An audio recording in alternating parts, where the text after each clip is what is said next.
Swayam Prabha. Digital India. Educated India.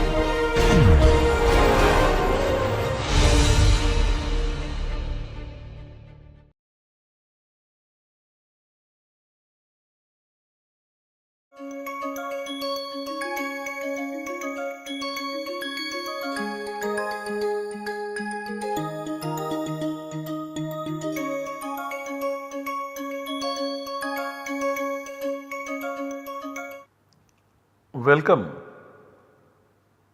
I welcome you all to this lecture in the course Sandhi in Paninian Grammar.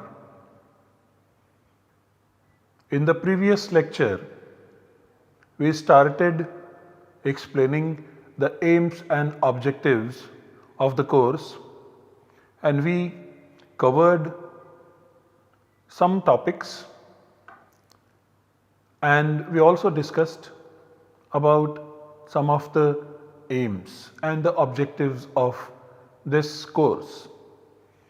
In this lecture, we continue explaining certain other contents of this course, and will also deal with some remaining aims and objectives that we set for ourselves in this particular course.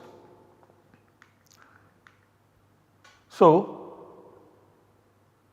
this lecture is devoted to the continued discussion on the aims and objectives of this particular course.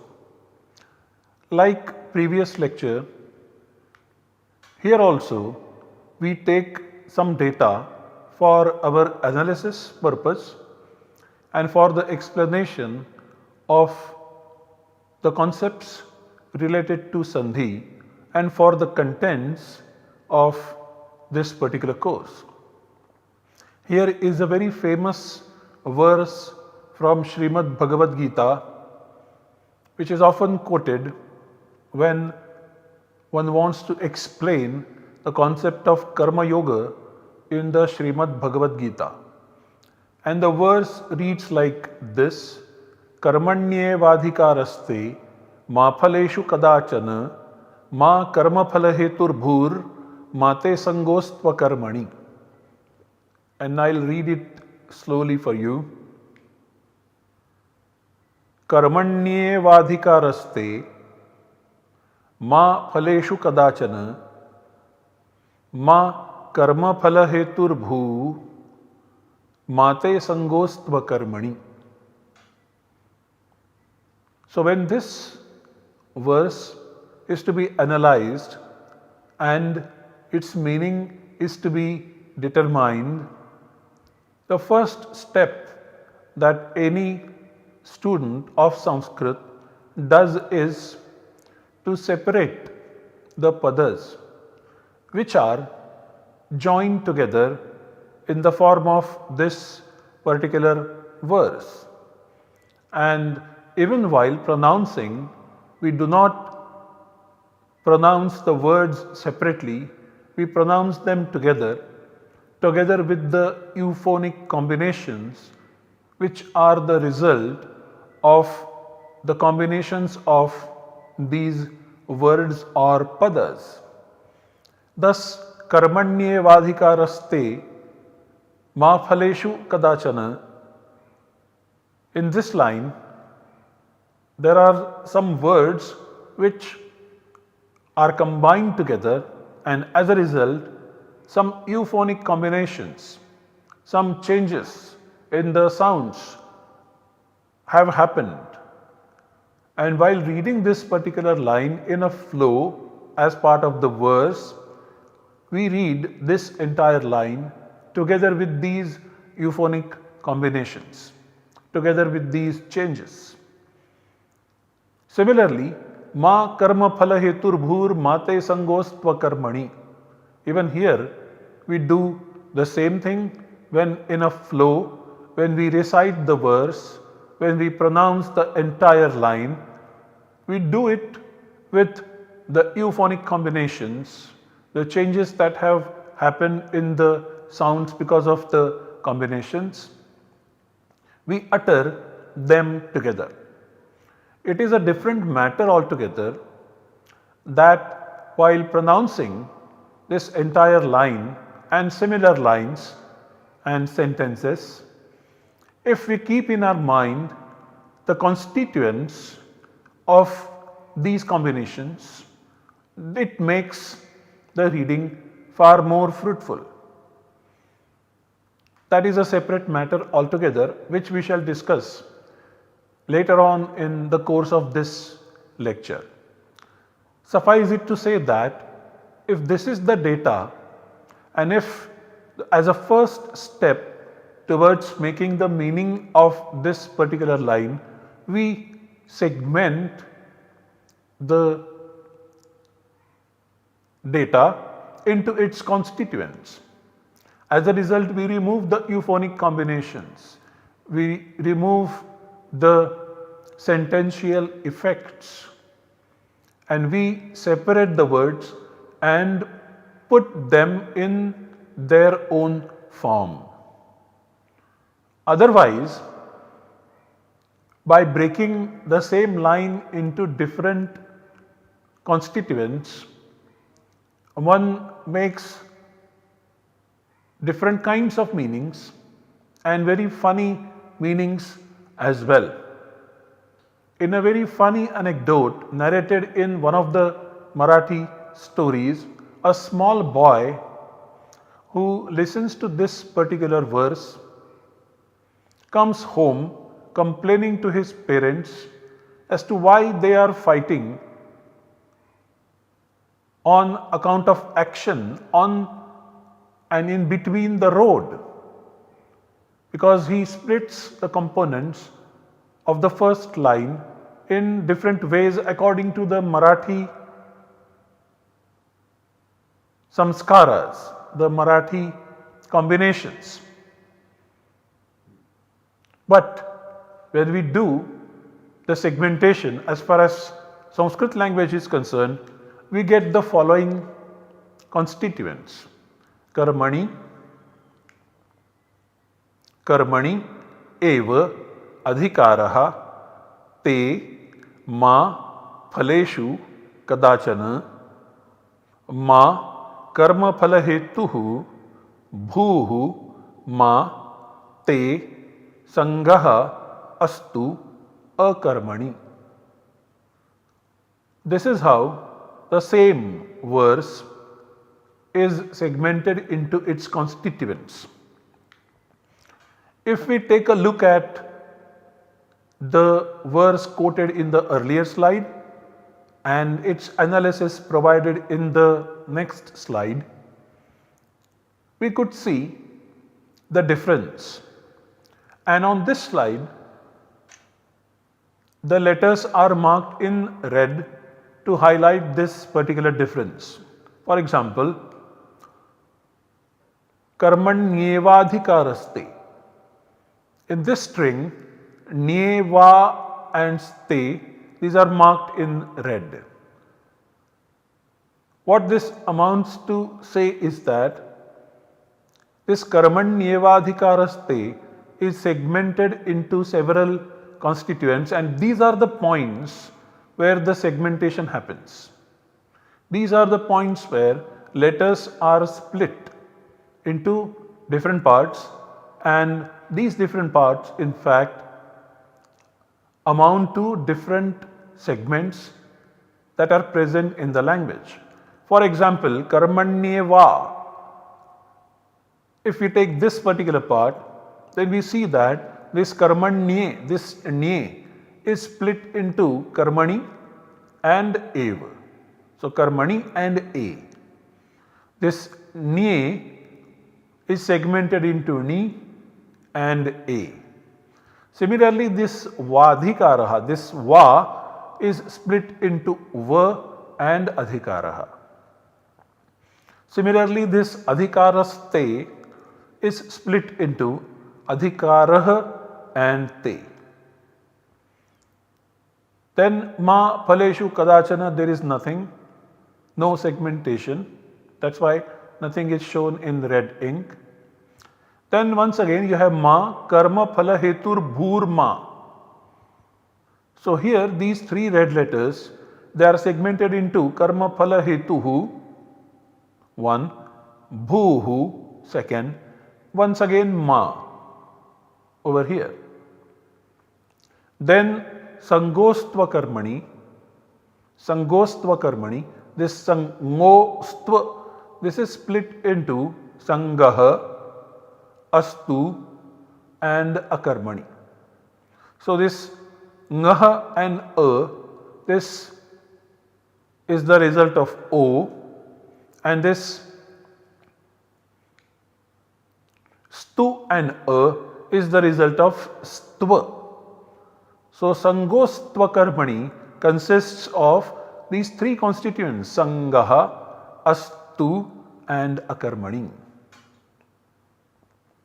This is how now you have the constituents of this particular verse with you, and it is these combinations which have resulted into these segments. They give us further ground for analyzing these data. After doing this, we will then look for the cases of the words karmani, eva and so on. We will assign respective cases. In fact, we can also say that the information of the cases also helps us segment these combinations into these manners. But after generally assigning the cases, we then proceed further and bring all the similar cases together, look for the verb and then link different cases with the verb and so on, and then we get the meaning of the verse. This is how the meaning of the verse gets made in Sanskrit. As you see, the very first step in this entire very important, very crucial process happens to be the segmentation. Segmentation of one single unit into different units. What do we do exactly? We segment the sounds, the sound combinations into individual sounds. So this ne is segmented into ni and a, two components. This va, which is one, is segmented into two, va and a. This ste is segmented, which is one, is segmented into rah and te, two components. Similarly, karma phala hetur bhur, this is segmented into hetuhu and bhuhu. Bhur ma, this is segmented into bhuhu and ma. Similarly, this sangostva karmani, this is segmented into sangaha, astu and akarmani. This is how the segmentation happens. Similarly now, if the right hand side is a given, if this is the starting point, karmani eva, then the same rules that we noted down while segmenting, they also operate, and will then convert these two, karmani plus a, into karmanye, va plus a into va, rah plus te into raste, hetuhu plus bhuhu heturbhuhu, hetubhuhu plus ma into heturbhurma, sangaha plus astu as sangostu, sangostu plus akarmani, sangostva karmani. This is how the sentence can be constructed out of the constituents following the same rules that we noted down while segmenting. In both these processes, we noted that we function as part of certain rules, as a system. Now, when we do such analysis in this particular course, we shall be studying, when we do this analysis as well as this generation and study it as part of this course, we also aim to study the rules which help both these processes.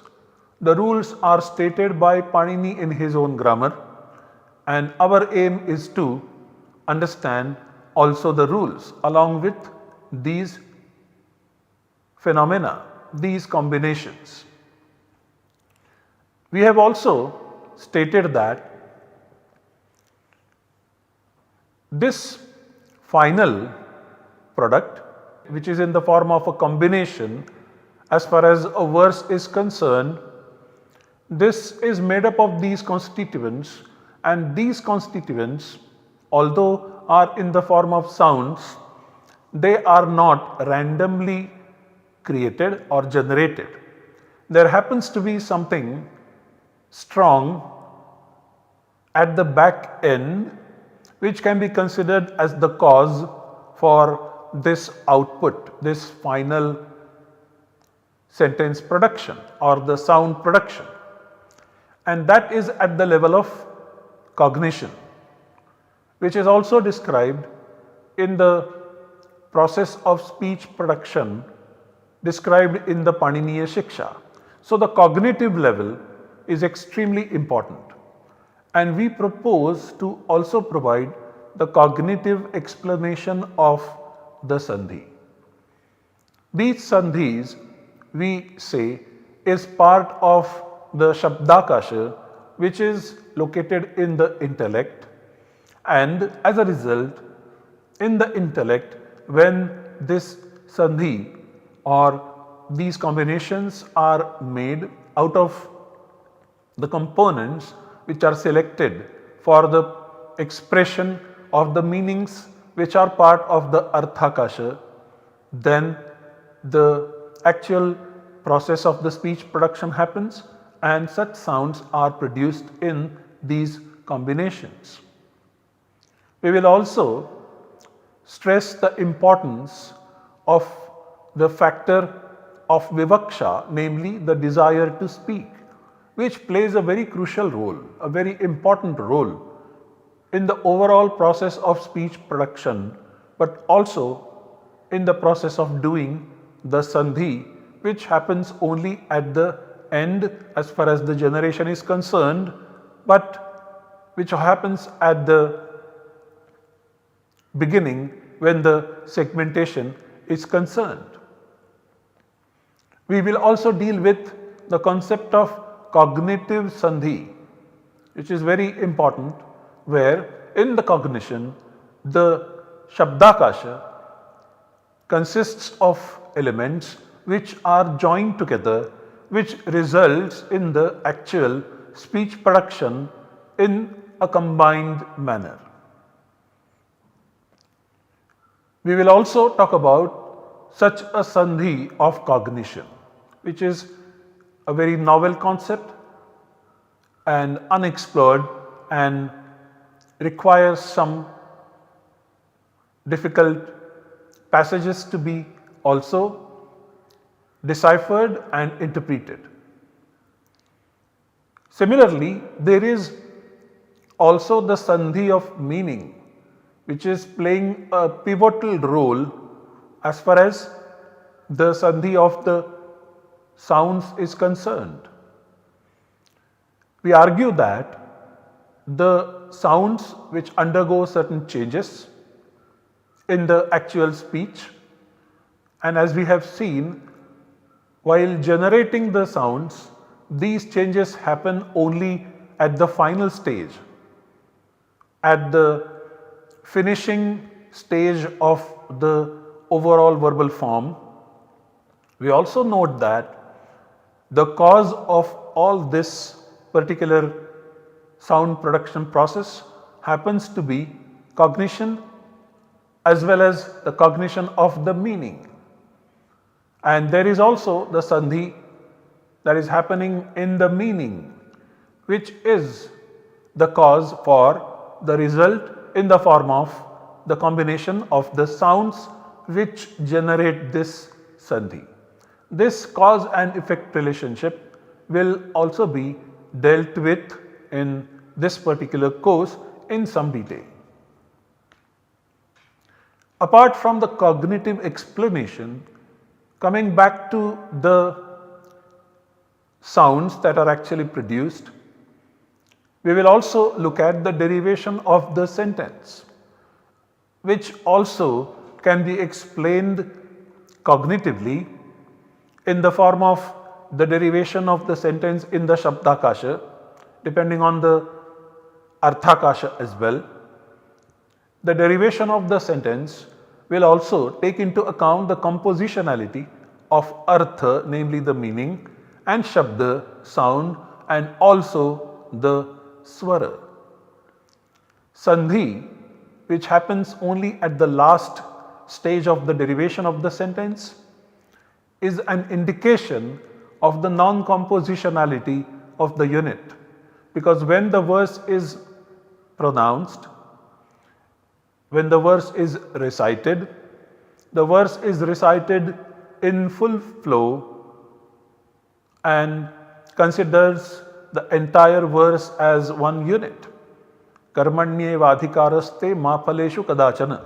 In fact, there are several people who recite this particular verse without actually realizing what its constituents are, which indicates the non-compositionality of the unit as far as the process of sandhi is concerned. Sandhi indicates the non-compositionality of the unit. Sandhi also indicates the unit which is over and above its parts. Sandhi is in fact a mark of the unit which is the whole, which is over and above its parts. That is what is in fact the true sign of such a whole, also known as avayavi in the Sanskrit literature. This is the importance of the sandhi. So we will also learn about the derivation process of the sentence and the place of sandhi in it, and how sandhi is considered as a mark of the avayavi, which can be pointed at and can be referred to as the effect of the sentence over and above its parts, namely the padas. An important theme in this regard is the concept of anga as discussed in Paninian grammar and the sandhi. So here on an example is given, the word agni is shown here, followed by the suffix which is the dvitiya ekavachana, accusative singular. So agni is followed by and as a result we get agnim as the output. So this e followed by a does not generate the other effects that are stated by some other rules. For example, 6177 says that when e is followed by a, e becomes year, which we shall mention later on in this lecture. But right now we are saying that this rule 6177 does not function over here. Rather, we are seeing something else. Some peculiar phenomenon is happening over here. In place of this a and this e, we see that e is appearing. A does not have any effect over here. This is something peculiar to Sanskrit and also is part of the operations that happen on anga, in the boundary of anga. And so sandhi and anga, they are interrelated also as part of the sequential application of rules in the Paninian grammar. So, we shall study the relation of operations on anga and sandhi. Operations on anga are being treated as an exception to general sandhi, for which specific rules with specific environments need to be created by Panini.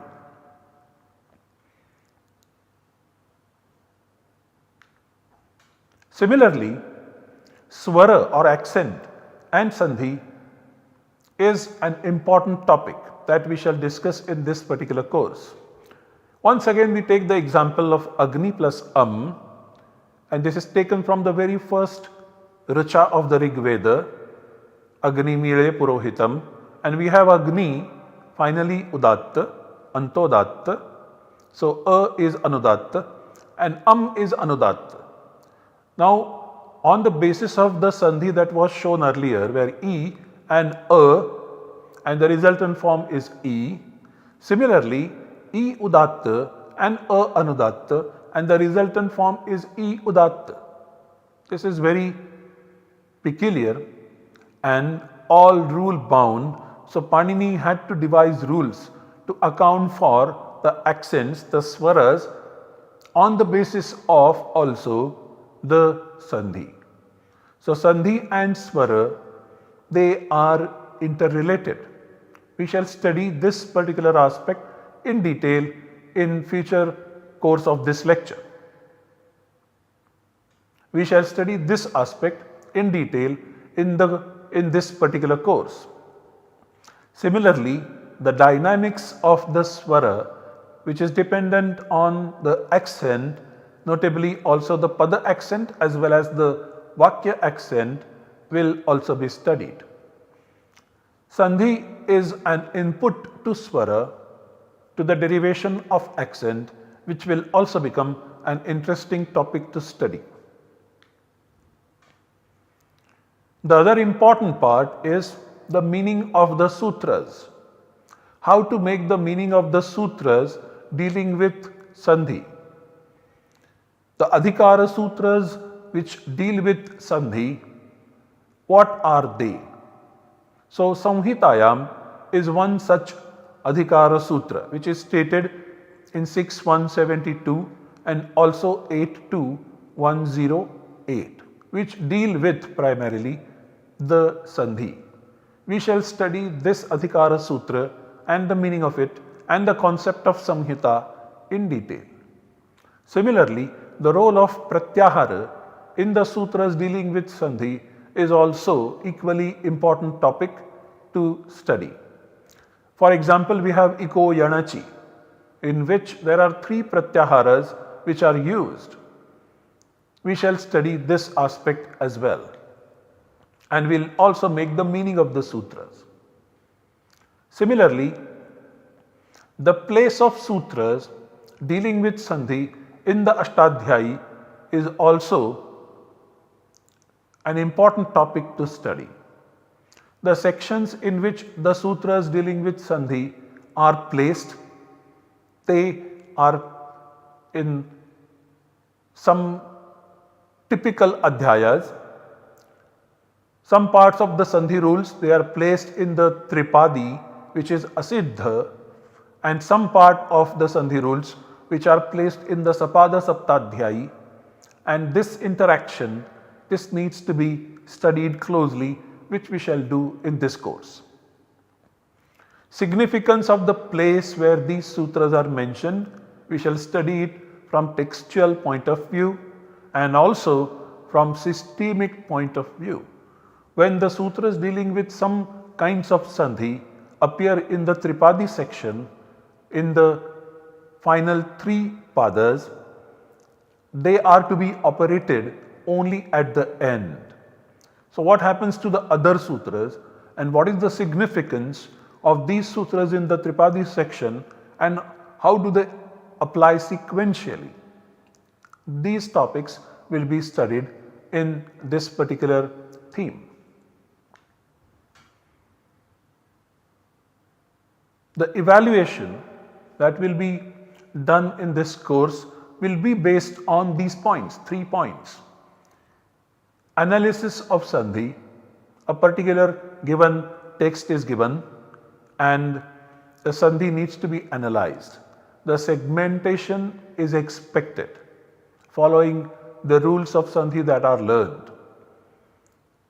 And then sometimes some components will be provided and evaluation will be based on how the generation is made, generation of the sandhi is made. Similarly, explanation of sandhi is also equally important. So, how the phenomenon of sandhi is explained, citing relevant sutras and quoting relevant derivation process is a matter that needs to be paid attention to. The evaluation will be based on these 3 key points. To summarize what we have said, sandhi is a much deeper topic than what it is assumed to be. It is equally serious as other important phenomena in the process of speech production. It can reflect the structure of the sentence derived from typical smaller units. Therefore, understanding of the key terms with respect to sandhi is very crucial, very important. Also, understanding the processes is significant. Better theoretical as well as practical understanding of sandhi will enhance the competence of understanding of any text composed in Sanskrit and will embed the competence to interpret the text composed in Sanskrit in multiple possible ways as far as the learner is concerned. Thank you.